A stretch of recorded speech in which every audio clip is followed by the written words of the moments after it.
Hello मुलांनो, कसे आहात? तुमचं माझ्या यूट्यूब चॅनलमध्ये सर्वांचं खूप खूप स्वागत.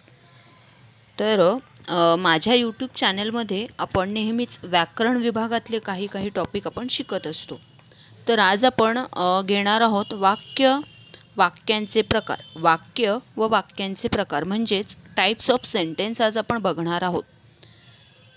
वाक्य म्हणजे काय त्यापूर्वी आपण हे जाणून घेऊया. वाक्य म्हणजे काय, तर वाक्य कशाला म्हणतात, वाक्याची व्याख्या काय असू शकते.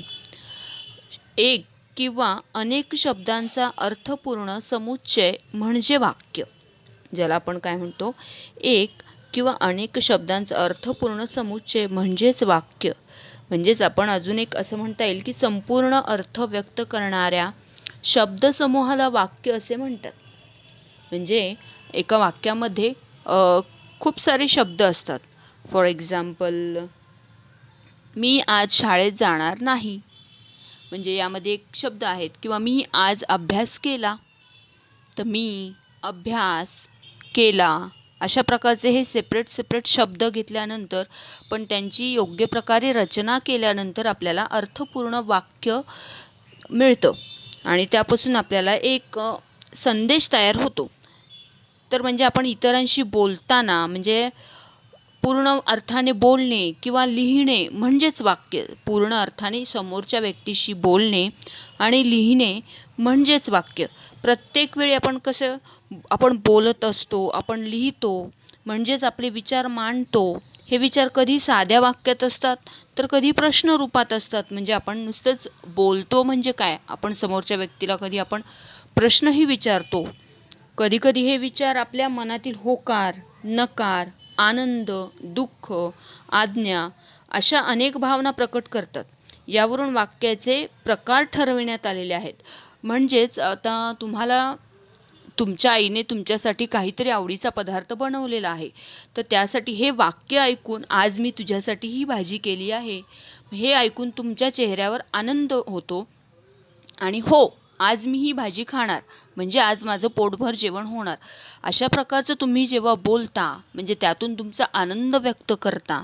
म्हणजेच तुमच्या बोलण्याचा उद्देश आईलाही समजलेला आहे आणि आईला काय म्हणायचे ते तुम्हालाही समजलेलं आहे. म्हणजेच हे वाक्यांमार्फत ह्या सगळ्या गोष्टी होऊ शकत असतात. अजून वर्गामध्ये शिक्षक शिकवत असतात, ते भाषेद्वारे कुठल्या भाषेत बोलतायत त्यापेक्षा ते वाक्यामध्ये आपले विचार मांडत असतात. कुठल्याही भाषेतील वाक्य हा महत्त्वपूर्ण घटक असतो आणि त्या वाक्यातून आपले विचार मांडणं, व्यक्त करणं. म्हणजे फॉर एक्झाम्पल, शिक्षकांनी तुम्हाला एखादा प्रश्न विचारला तर त्याचे उत्तर तुम्ही देणं अपेक्षित आहे किंवा तुम्ही त्याचं उत्तर देताही. म्हणजेच ते कशा प्रकारे असतं, वाक्यांमध्ये. तर अशा प्रकारचे वाक्य म्हणजे प्रश्न विचारणं, प्रश्नार्थक, म्हणजे तुमचं उत्तर कशा प्रकारे येतं, होकारार्थक आहे, तुमचं वाक्य कसं आहे, नकारार्थी आहे, त्या प्रकाराला यावरून वाक्याचे मुख्य 4 प्रकार ठरविण्यात आलेले आहेत. मग ते 4 प्रकार कोणते? ते आहेत विधानार्थी वाक्य, प्रश्नार्थक वाक्य, उद्गारार्थी वाक्य आणि आज्ञार्थी वाक्य.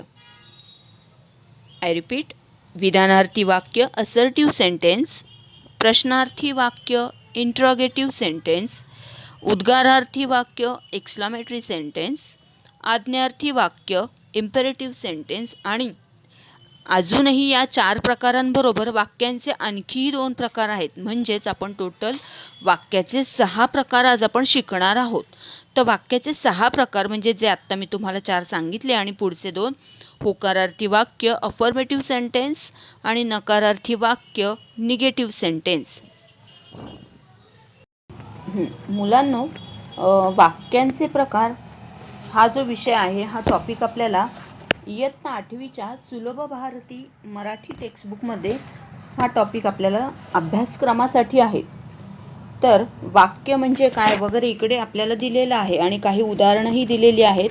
तर आत्ता आपण पाहिलेले वाक्यांचे 6 प्रकारांपैकी आता आपण त्यांचा प्रत्येक वाक्यप्रकाराचा स्वतंत्रपणे विचार करूया. तर पहिला प्रकार आहे वाक्याचा विधानार्थी वाक्य. वाक्याचे प्रकार 2 प्रकारे पडतात. तर कसे? एक अर्थानुसार आणि वाक्यातील रचनेनुसार वाक्याचे प्रकार असतात. तर आत्ता आपण पाहत आहोत वाक्याचे अर्थानुसार पडणारे प्रकार. म्हणजे वाक्याच्या अर्थातून काय बोध होतो समोरच्या व्यक्तीला, कशा प्रकारचा अर्थ मिळतोय. फॉर एक्झाम्पल आपण जसं मी मगाशी म्हटलं की प्रश्नार्थी वाक्य, शिक्षक आपल्याला प्रश्न विचारतायत म्हणजे एक प्रकारचा प्रश्न. तर त्या प्रश्नार्थी वाक्यानंतर आपल्याला पुढे प्रश्नचिन्ह आल्यानंतर आपल्याला समजतं की हे वाक्य म्हणजे आपल्याला विचारलेला हा प्रश्न आहे. तर अशा प्रकारे दोन प्रकार आहेत वाक्याचे. एक प्रकार आहे अर्थानुसार आणि दुसरा प्रकार म्हणजे रचनेनुसार. तर अर्थानुसार असलेल्या प्रकारामध्ये हे सारे प्रकार आपल्याला पाहायला मिळतात. ते म्हणजे विधानार्थी वाक्य, आज्ञार्थी वाक्य, प्रश्नार्थी वाक्य आणि उद्गारार्थी वाक्य. तर त्यातलाच पहिला प्रकार आत्ता आपण पाहतोय विधानार्थी वाक्य. या प्रकारच्या वाक्यात केवळ विधान केलेले असते, सिंपल स्टेटमेंट.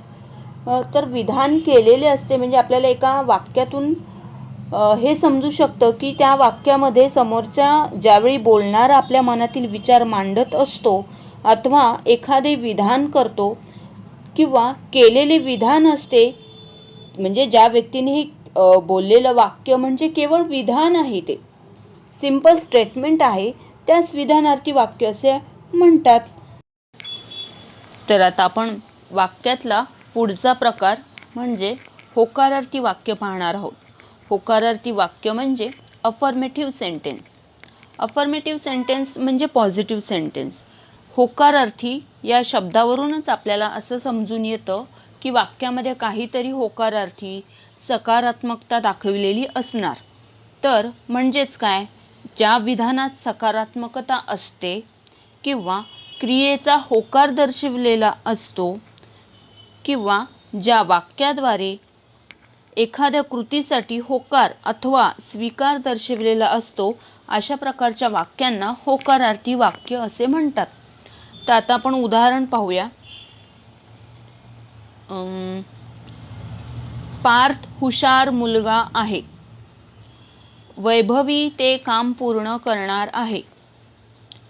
बाबा पैसे देण्यास तयार आहेत. सर्व मुले अभ्यास करत आहे. मी आज शाळेत जाणार आहे. अशा प्रकारची वाक्य म्हणजेच होकारार्थी वाक्य याला आपल्याला म्हणता येईल. ते मंदिर स्वच्छ असते. ते काम मी करतो. मी आज बाहेर जाणार आहे. अशा प्रकारची अनेक वाक्य सकारात्मकता दर्शविणारी वाक्य म्हणजेच होकारार्थी वाक्य याला असे म्हणता येईल. त्याचा पुढील प्रकार आहे नकारार्थी वाक्य. नकारार्थी वाक्य निगेटिव्ह सेंटेन्स. निगेटिव्ह सेंटेन्स म्हणजेच काय, याच्याही शब्दावरून आपल्याला हे लक्षात येईल की यामध्ये काहीतरी निगेटिव्हिटी असणार आहे, नकारात्मकता दिसून येणार आहे. म्हणजेच ज्या विधानातून नकारात्मकता दिसून येते किंवा क्रियेमध्ये नकार असतो, आणि या नकारार्थी वाक्याची आपल्याला अशी व्याख्या करता येईल, ज्या वाक्याद्वारे एखाद्या कृतीस नकार अथवा मनाई दर्शविलेली असते त्यास नकारार्थी वाक्य असे म्हणतात. तर या नकारार्थी वाक्याची आपण काही उदाहरणं पाहूया. विद्यार्थी गप्प बसणार नाहीत. ते काम मी करणार नाही. मी बाहेर जाणार नाही. मी आज शाळेत जाणार नाही. तो अभ्यास करणार नाही किंवा तो अभ्यास करत नाही. आई आज कामावर जाणार नाही. म्हणजे अशा प्रकारची वाक्य यालाच आपण नकारार्थी वाक्य असे म्हणू शकतो, की ज्या वाक्यामधून आपल्याला सगळीकडून नकारात्मकता दिसून येते की तो अभ्यास करणार नाही, मी आज शाळेत जाणार नाही.